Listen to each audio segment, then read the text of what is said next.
Il y a ces choses que l'on regrette d'avoir fait ou que l'on regrette de ne pas avoir fait pour son mariage. Alors je ne sais pas si ça t'est arrivé à toi, mais en tout cas, moi, suite à mon mariage, je me suis dit merde, si j'avais fait ça, ça aurait été mieux, ou pourquoi je n'ai pas pensé à ça?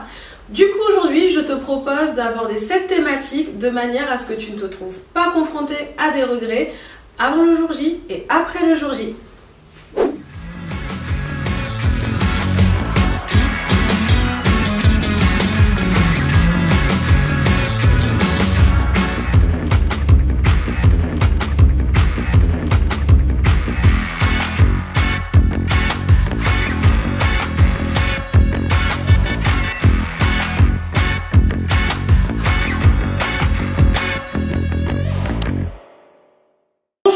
Bienvenue sur ma chaîne. Si tu ne me connais pas encore, je suis Leïla et je suis blogueuse mariage. Ici on parle couple, on parle amour, on parle cucu, mais surtout on parle mariage.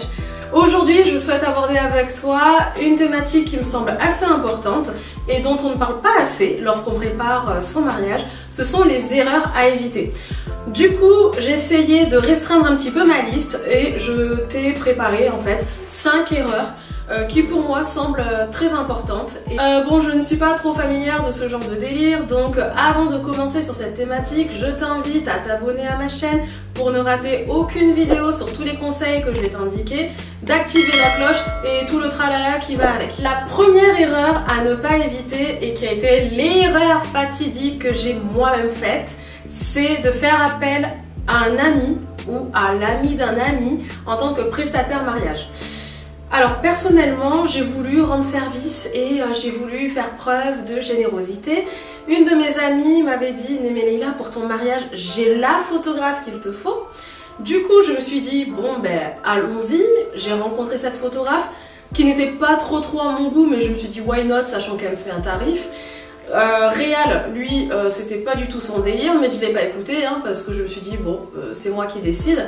J'aurais dû l'écouter parce que pour le coup, on avait eu l'occasion de rencontrer d'autres prestataires, enfin d'autres photographes professionnels qui certes étaient un peu plus chers, qui s'alignaient au prix en fait du marché et qui auraient pu nous fournir un super reportage photo de notre mariage.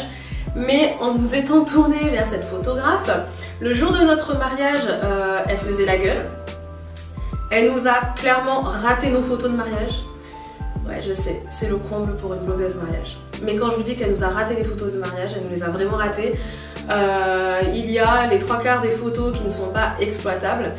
Et pour le coup, ce sont des souvenirs d'une vie, des souvenirs d'un instant qui ne se reproduit pas, qui reste gâché. Chance pour nous, on avait fait appel à un vidéaste, un professionnel cette fois. Mais ce qui est sûr, c'est que je vous encourage vivement à ne pas passer par un ami ou par l'ami d'un ami juste pour faire plaisir si cette personne n'est pas professionnelle. Seconde chose que je regrette, c'est d'avoir invité des personnes par principe.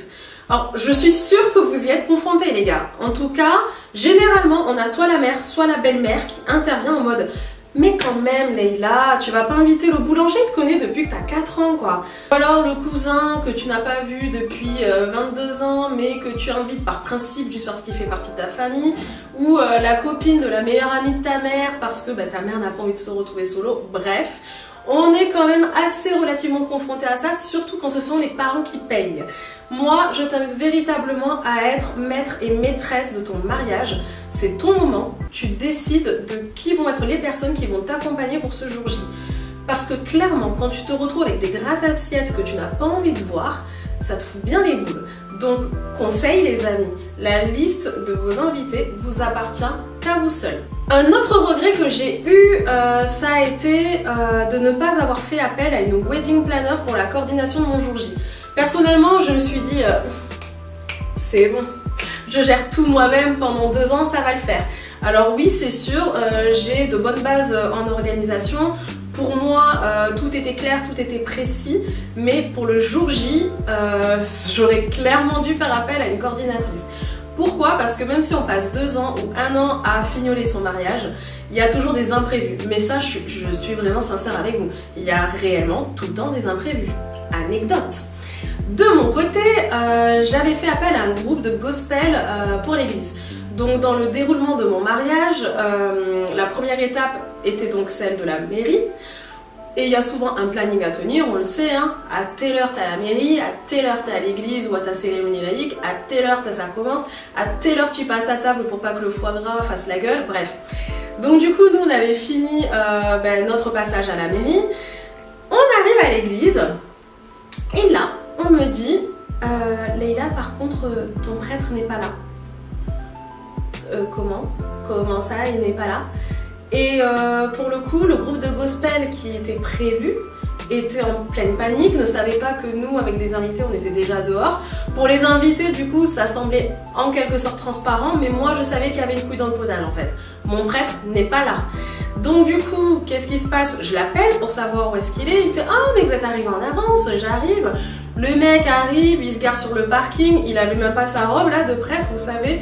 Il est là avec sa petite saxo, il commence à s'habiller sur le parking. Bon, le genre de choses qui fait rire maintenant, mais qui ne m'a pas du tout fait rire sur le moment, quoi.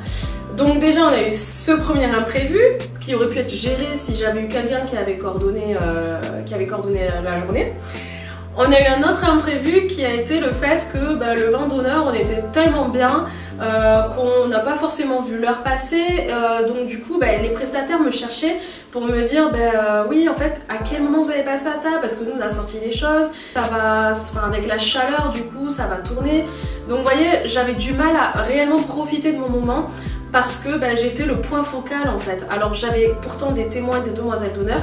Mais en tant que mariée, on a aussi envie que cette petite armée profite. Donc un conseil, même si oui, en effet, ça demande un petit investissement, c'est un investissement qui en vaut la peine. Donc prenez une coordinatrice du jour J. Alors ça, je regrette clairement de l'avoir fait. C'est une erreur, un piège dans lequel on tombe assez facilement. C'est de signer des contrats lors des salons du mariage.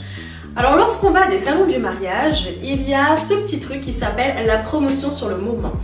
Évitez, fuyez, partez, courez, parce que ça, c'est le piège dans lequel on tombe tous pratiquement. Alors moi, ce qui s'était passé, c'est que je suis allée à un salon du mariage, je rencontre une vidéaste, et cette vidéaste me dit, si tu signes aujourd'hui, ça ne coûtera pas 1 800 €, mais ça te coûtera 1 000 €. Bingo, je me suis dit très bien, je vais signer. Sauf que je n'avais vu que deux vidéos d'elle, celles qu'elle avait en exposition. Je signe la compte, finalement je rentre chez moi. Et donc Réal encore une fois m'engueule parce que j'ai signé sans son accord. On regarde quelques vidéos qu'elle avait pu faire et en fait on se rend compte que c'est pas tip top quoi. Elle avait gardé les meilleures vidéos lors du salon et là on voit qu'il n'y avait pas de stabilisation, que ça pouvait être flou, etc. J'avais le cœur qui palpitait, je me suis dit putain de merde, j'ai versé 400 € d'acompte. Donc ça, clairement, ça a été l'un de mes gros regrets parce que je n'ai pas pu récupérer mon acompte. Dès le moment où c'est signé, tu ne le récupères pas. Et beaucoup de futurs mariés font cette erreur. Du coup, prenez surtout le temps. Il faut qu'il y ait du feeling avec les prestataires. Vous ne devez pas être harponné par cette question de promotion. Si ils veulent, ils savent que ça peut coller entre vous, ils vous feront un tarif plus tard. Donc, on prend le temps et méphisto à ça. Et la dernière chose que je regrette, c'est de ne pas avoir bouffé mon repas, clairement. Parce que on a payé une petite blinde quand même pour ça. Et clairement, je ne sais même pas si ça en valait autant la peine que ça ou pas. Alors les invités m'ont dit que c'était bon. Mais moi, pour le coup, j'en ai pas trop vu la couleur. Alors après, il y a le stress. Il y a le fait de devoir aussi déambuler entre les tables pour dire bonjour à tout le monde, ça va, tout se passe bien, etc. Mais voilà, je regrette de ne pas avoir eu ce temps pour moi et avec du coup mon mari pour profiter et me dire dans tous les cas, on a toute la soirée et on a le lendemain pour profiter des invités. On a toujours cette sensation de se dire ils sont tous venus pour nous, donc il faut qu'on aille les voir, il faut qu'on aille leur parler et on se stresse pour ça. Mais finalement, ils ont conscience, un mariage ça va super vite. Donc surtout, profitez de ce moment, profitez de chaque instant. Voici une liste de tous les regrets que j'ai eu par rapport à mon mariage. Dites-moi vous en commentaire si vous avez des craintes à ce sujet ou si vous avez justement eu des regrets après coup. En tout cas, j'espère que cette vidéo vous aura plu. N'hésitez pas à vous abonner comme je vous l'ai dit et puis on se retrouve très bientôt. Sayonara!